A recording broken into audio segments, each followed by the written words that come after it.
Hi everyone. Today we are going to show you how to book an online site reservation for troops. So to do this, first thing we're going to do is go to our web browser and go to gsct.org. It's going to bring you to our website page. You're going to click on Participate, scroll down here to Property Information and Tours. Once you're in this screen, you will see right here in the middle that there's a bolded area saying reservations. That's where you're going to go down to find the link here to get to our online site reservation portal. So you're going to just click here. You are now on our online site reservation portal, and you can book an overnight or a day trip use. The first thing you want to do is choose the site that you would like to reserve. So we're going to choose Marywood. And I know that I want to take my troop for an overnight event. You can do activities, which may include your archery. You can also do weekly use, which is 3 for free, and that's from Sunday to Thursdays, 3 p.m. on Sunday till Thursday evening at 10 p.m. For any 3-hour block that you use a property, building, or site, it doesn't cost you anything, and it would all automatically generate that at the end of your reservation and your total. Or you can choose hourly use for things like outdoor kitchen use or pavilion that you might want to use while you're having your overnight. So we're going to choose the overnight option, and then we're going to choose what date. So I know that I can't book anything prior to 7 days because the system won't allow me. So I know that I want to definitely book out past the 7-day period. I also know that I want to book on a Friday night because I'm staying overnight. And I know that I want to stay for 2 nights. So I'm going to pick my duration of 2 nights. As you can see, because I'm still on the 9th here, nothing is available. But as soon as I choose the 24th, I can see that things open up. But what I'm looking for is the main cabin. And it says it's not available. But I know that I've spoken to my troop and we have a few days available. So I'm going to go forward until I find the date that we chose and see if it's available. So Friday, April 7th, I can see that the main cabin is available for the 2 nights that I'm looking for, and I'm going to make the reservation. So you may ask, well, how do I know how much it costs? Here on the cost range, you'll see a lower end number and a higher end number. It's always going to cost the lower end number. Whether you're choosing hourly or overnight, that price does not change. It's one flat rate. So you're not worried about paying per hour. It would be the flat rate of $65. So the next thing you're going to do is hit reserve.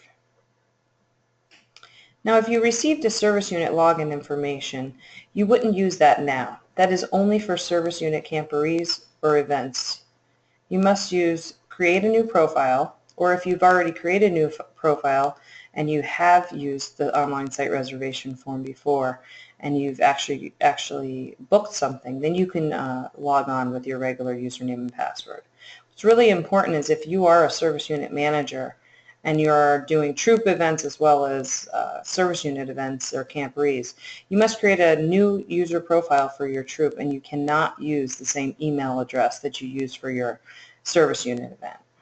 So for the sake, we're going to click here and create a new profile. And I know my name is Test1, and I know I'm testing the site, so I'm just going to use a fictitious name. Put in my email address. If you don't use a real email address, it will kick back and it won't let you move forward. I want to fill in every section here because what will happen is as I'm moving forward and making my reservation, it will auto-populate all this information so I don't have to type it in twice, including my phone number. And then I'm going to create a password that I know will be easy for me to remember. I'm going to hit Save Profile. So it's going to pop up with this window here telling you what your new user ID is. I suggest that you write it down here so that you'll remember it. I hit OK. So now I see how it says reserved. I haven't paid for it yet, but it's holding my cabin so that way no one else can take it while I'm in the process of reserving it. I'm going to go ahead and check out, and I'm going to choose that I'm a Girl Scout troop, because I am. Hit continue. Here, this very important, your organization name. You're going to put in your troop number.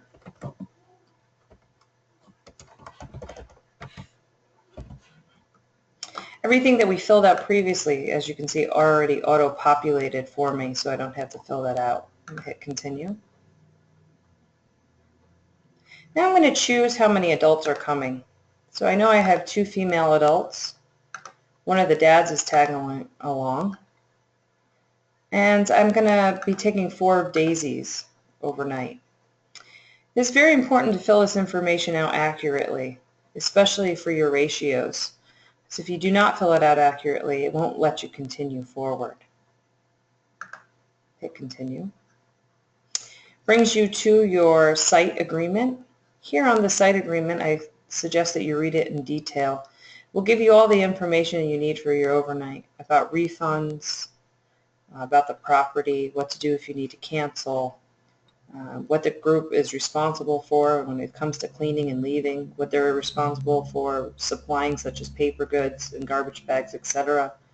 Firewood, questions about how to bring in firewood, which we do not allow, and how we dispose of the fire after we're completed. So after reading that, I would just click I have agreed, I read and agree, and hit continue next.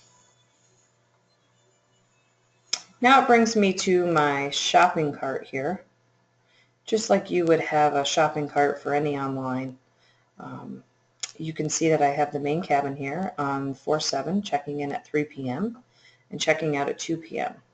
Please keep in mind all our overnights are always going to be a check-in time of 3 p.m. and a checkout time of 2 p.m. That cannot be altered or changed for the system. The reason for this is so that way you don't have overbooking or lapping on any one given unit or type. I see that my cost to use the site overnight is going to be $130, and if I had a discount code, I would apply it here. And if I wanted to add something else to this reservation, I would keep shopping. So we're going to add another activity. So I'm just going to hit keep shopping here. I'm going to go into activities. And I want to do a start time of 1 p.m. on that Saturday that we know that we're going to be there, of the 8th. And I know that I want to do 2 hours. Oh, I see the archery is taken already. Someone must already have it. Let me try the 9th and see if anyone's there on the 9th. Great. So I know that I can have a 2-hour archery, but you know what? I want to do it in the morning because we want to check out and leave early. So I'm going to change my 2 hours from 10 to 12 now. I'm going to reserve that archery field so that way I can take the girls in the morning before we head out. Now I can see in my reservation box here that it says main cabin is here and archery field is here, and my dates are here and everything looks good. So I'm going to go back to the checkout screen. I'm going to pick my Girl Scout troop again. My troop number is already going to populate because I'm already in here making a reservation. I'm going to hit continue. And I know that I'm going to only have the 2 female adults. The male, we're going to let him stay back and do his cleaning. And my 4 daisies are going to go and do archery. Hit continue. So when you get to this screen, it's going to ask you if you agree to the equipment use certification above. And what this is saying is that you realize there are additional fees for facilitators, and that for information regarding that, you would need to contact our program department. You also understand that the common rates can be $75 or more. You're going to see this every time you do archery or ropes or boating because those specialty equipment require certifications for use, and that you have the proper facilitators. So I'm going to agree to that. Even though I don't know who my facilitator is, I understand that I do have to get one. So I'm going to click yes, and I'm going to hit continue so I can finish my reservation. Now I see that I've got my archery in here and my overnight for 2 nights, and I'm ready to check out. So I'm going to hit the checkout screen.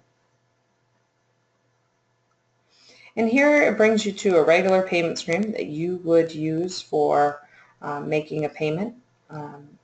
Credit card security, expiration date.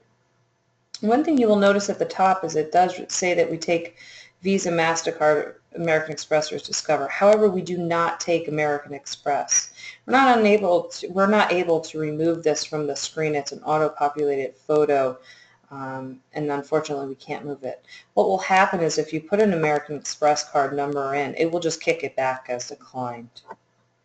Once you've filled in all your information and hit complete, which will show up here once you put it in, make payment, it will bring you to your confirmation page. And that's it. You're all set and you're ready to take your troop overnight to Marywood. If you have more questions, you can contact Sheena or myself, Michelle Velez, and we are located in North Haven office in the Property Service Department. You can also email at us at property@gsofct.org anytime with any questions you may have. Great, have fun, and I hope everything works well.